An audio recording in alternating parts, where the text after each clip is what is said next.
Ya, pemirsa, kita masih akan lanjut dialog kita bersama dengan Mas Ahmad Waluyo. Mas Ahmad, sekarang proyek yang sedang dikerjakan apa saja nih? Iya Mbak Julita, Eh, proyek yang saya kerjakan yang tadi saya bilang, jadi saat ini saya sedang membuat aplikasi namanya VRA, itu aplikasi replika dari VMware. Jadi TNI, kebetulan kliennya TNI Angkatan Udara, jadi VMware itu jadi dia bisa request katalog, terus bisa request kayak misal virtual mesinnya ingin ditingkatkan CPU-nya atau kapasitas storage-nya gitu. Itu membuat aplikasi replika dari VMware. Aplikasi semacam ini itu membutuhkan waktu berapa lama sih, Mas? Kalau untuk deadline-nya, kebetulan yang bulan ini itu kita di deadline 3 modul. Jadi ada modul katalog, terus deployment, sama approval. Sama untuk itu di deadline sampai 1 bulan. Nah, sampai akhir bulan ini. Gitu. Wah, Jadi pengerjaannya dari ya. awal bulan sampai akhir bulan. Oke, nggak memakan waktu yang lama ya ternyata ya. Iya, Oke. tetapi saya punya kendala sih di awal karena saya mengerjakan sendirian, Mbak.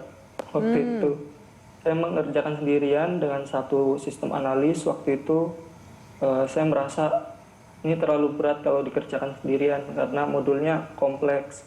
Itu akhirnya saya minta request ada karyawan baru, akhirnya lebih cepat pengerjaannya, lebih mudah. Oke. Rencana Anda ke depannya seperti apa? Memperbanyak proyek kah, menambah keahlian kah, atau apa? Betul. Rencana saya kalau untuk di bidang IT sendiri tentu ilmu saya masih rendah. Istilahnya harus sebagai seorang IT kita harus terus merendah gitu. Jangan pernah merasa cukup karena teknologi terus maju. Gitu. Nah, jadi saya ingin meningkatkan terus skill saya di JavaScript-nya. Sama kebetulan ada requirement di perusahaan saya, jadi untuk backend-nya sendiri itu dia menggunakan Java Spring Boot. Jadi otomatis saya juga harus belajar pemrograman Java. Gitu. Sama ada project bersama dengan teman-teman yang lain. Jadi untuk menambah portfolio nanti dimasukin LinkedIn gitu. Kita bikin aplikasi-aplikasi lain gitu di luar kerjaan. Oke, menurut Anda untuk bisa belajar programming ini, apakah memang harus di usia yang sangat muda kah? Atau mungkin 20-an atau mungkin 30-an nggak masalah memulainya?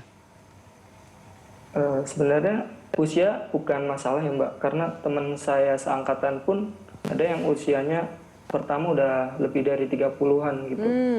Tapi kalau saya boleh sarankan, buat siapapun yang ingin menjadi programmer itu, pertama kalian harus benar-benar suka dengan pekerjaan itu, gitu. Karena kalau kalian nggak suka, kalian akan kaget karena nanti akan banyak kayak bug fixing gitu. Jadi harus ada rasa suka untuk menyelesaikan masalah. Karena fundamental programming itu sendiri yang diajarkan ke saya itu sebenarnya programmer adalah seorang problem solver gitu, seorang pemecah masalah. Gitu. Oke, ada saran nggak kepada... Pertama, rasa suka, itu passion, terus juga ada persistence, gigih, sama sabar. Passion, sabar.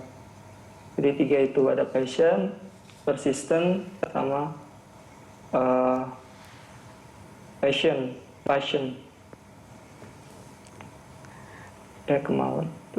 Oke, Mas Ahmad bisa meyakinkan nggak bahwa bidang IT ini memang sulit tapi menyenangkan? Ya, betul.